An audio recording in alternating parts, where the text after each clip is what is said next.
medals. Okay, so I'm really eager to talk about this all-female Lord of the Flies thing and why it's so stupid, so I really want to get to that. But before I get to that, I first want to talk about this cartoon that came out in Politico. If you want to know why there's a cultural divide in this country, it's because even the things that ought to bring us together can still be used to tear us apart. Okay, here is a cartoon that came out yesterday from Politico. The author, the creator of this atrocity, his name is Matt Worker, I believe, and if you can't see it, what it shows is a helicopter with the U.S. logo on it, trying to rescue a guy. The guy is obviously supposed to be a Texan, right?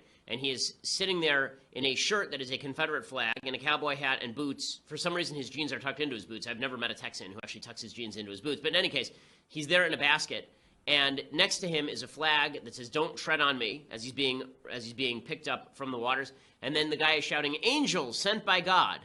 And then there's a house next to him, and the water is up to the roof of the house. And on top, there is a sign that says secede, like Texas secede.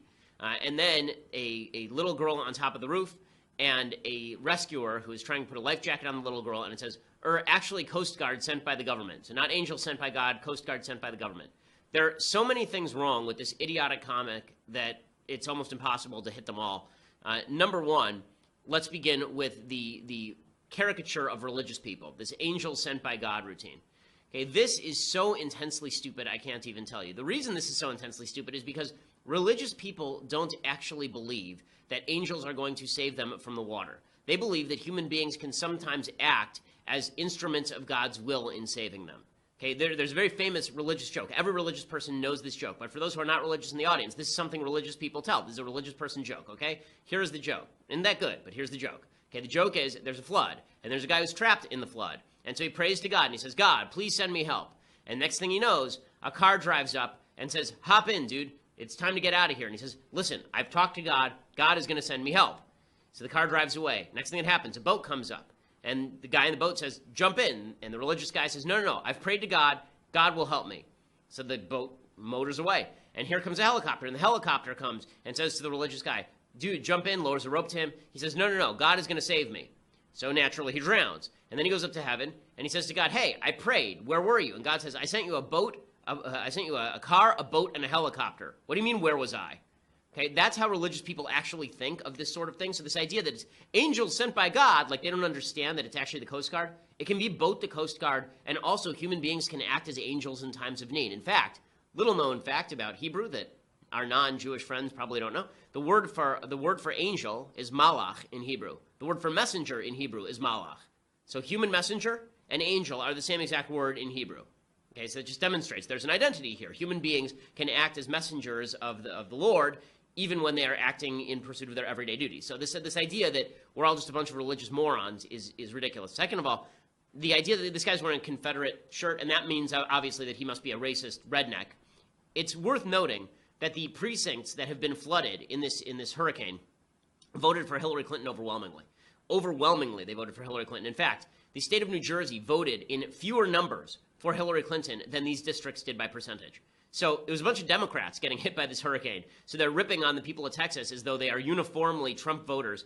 Not even true.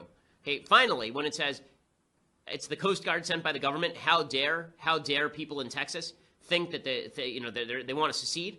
Okay, let's be clear about this. The vast majority of resources that are being brought to bear in Houston are local and state. They are not federal resources. Federal resources provide the vast minority of support. That means that even if Texas were to secede, do you think they really wouldn't have any sort of Coast Guard facilities? Texas is a very wealthy state. Texas has its own nuclear weapons in the Air National Guard. The idea that Texas is going to, I mean, they're under federal auspices, but still, the idea that Texas is going to go completely broke if it were to secede, they wouldn't be able to rescue their own citizens, is absolute nonsense, considering the people who are actually rescuing their citizens are folks who are working for the state of Texas. And just because you believe in state sovereignty, just because you believe in state power under the Constitution, does not mean that you're against the government helping you out with your own taxpayer dollars. I mean, that's why we pay for fire services. This is why we pay for the police. So this cartoon is so stupid in every way, but what it's really designed to do is suggest that Texans are just a bunch of loon bags who don't understand the beauty of government. If they just understood the power of government and the beauty of government, then they would get behind a bigger, stronger government and spend more money, and they wouldn't be these crazy Trump voters that they are. That's what this cartoon is supposed to mean. It's cruel, it's nasty, and it's stupid all at once. It's especially stupid because the fact is that how are Texans acting during this? They're not sitting around waiting to be rescued. This is a picture tweeted out by a radio host named Michael Berry. This is the 12. This is a picture of a bunch of people in Texas in line. Can we grab that? It's okay. There it is. Okay, so you can see this giant line of people. Is that giant line of people waiting to get services? Is that a giant line of people at a food bank? No, it turns out that these are a bunch of people in the center of Houston who are waiting in line to volunteer. Look at the size of that line. Hundreds of people waiting in line to volunteer. Those are the people that this idiot asshat, Matt Worker, is ripping on in Texas. Okay, those are the people of Texas. Those are the people who are helping each other out. Charlie Hebdo did exactly the same routine, except more blatant. Charlie Hebdo, which is, at least they're equal opportunity offenders. They went after Muslim, Mohammedan, and Islam in such a way that they ended up as the target for a terrorist attack a few years back, as you recall. Charlie Hebdo ran a cartoon that showed a bunch. It says, "Dieu existe." I don't speak French, so I assume that means God exists. And they are celebrating the flood because it's a bunch of people. You can't see it, but I'll describe it to you. It's a bunch of hands going up in the Heil Hitler salute and a bunch of Nazi flags that are halfway underwater. So it's a bunch of Nazis who are drowned. It says the cover of the magazine is totally captioned, "God exists. He drowned all the neo-Nazis of Texas." Again, the districts were a bunch of Democrats. Second, the people of Texas are not neo-Nazis. This is insane. The racial makeup of the city is not. Let me give you the racial makeup of the city of Texas according to the census of 2000. Okay, it's 49.3% white, which includes Hispanic. Okay, 25% black or African American. So that means that this is one of the most diverse cities in America, and they're saying that it's a bunch of white supremacists. But again, the left stereotypes have no end here. And they're really quite horrifying and disgusting. And you wonder why people react by saying that they'll vote for Trump? It's because they're reacting to stupidity like this. It's because they're reacting to grossness like this. Okay, so the truth is that the vast majority of people are not reacting well to these sorts of cartoons. Even the left was a little upset with Politico revealing the hard left's biases. Charlie Hebdo's cartoon is not going over like gangbusters. But it does demonstrate the cultural stereotyping that goes on of people in Texas, that everybody thinks that people in Texas are a bunch of rednecks outside of Texas, and that cultural divide is getting worse, not better. I mean, to the point where when Chris Pratt, the actor, said at one point that Hollywood doesn't do a good job of appealing to blue-collar Americans outside the major cities, and he was ripped up and down by the left and then forced to backtrack. It's true. Hollywood does a horrible job of demonstrating what it is for people who live outside the major cities, because the vast majority of people who populate our pop culture are folks who are from major cities. They're people from LA. I've lived here my entire life. People from New York, people from Chicago. They mostly come from big cities. The myth of the person who comes from Kansas and hits it big in Hollywood, it happens, it's true, but the vast majority of people who work in Hollywood are from Hollywood. The vast majority of people who write are from New York or Hollywood. The vast majority of people making our entertainment are like that, and that's why they have such scorn for people that they've never met halfway across the country who are suffering at this time. Okay, so this is the sort of scene that we saw back in February, destruction of property, fires, rioting in the area. But Ben Shapiro is determined to have his say when he goes there, and they're happy to have him now that they've declared this, quote, free speech year. I wonder what happens next year, or what happened last year, for that matter, at the institution. But anyway, they are insisting that the college Republicans pay $15 grand for security when Ben Shapiro speaks there. And this comes days after the school's chancellor touted this new free speech initiative at Berkeley. Watch. I believe that any attack on free speech, no matter how abhorrent the views are that are expressed, is an attack on the right of free speech for us all. Well, there you go. So now, a $15,000 man, Ben Shapiro, editor-in-chief of DailyWire.com. Ben, good evening. Good to see you. So what do you think about this fee? Is it fair?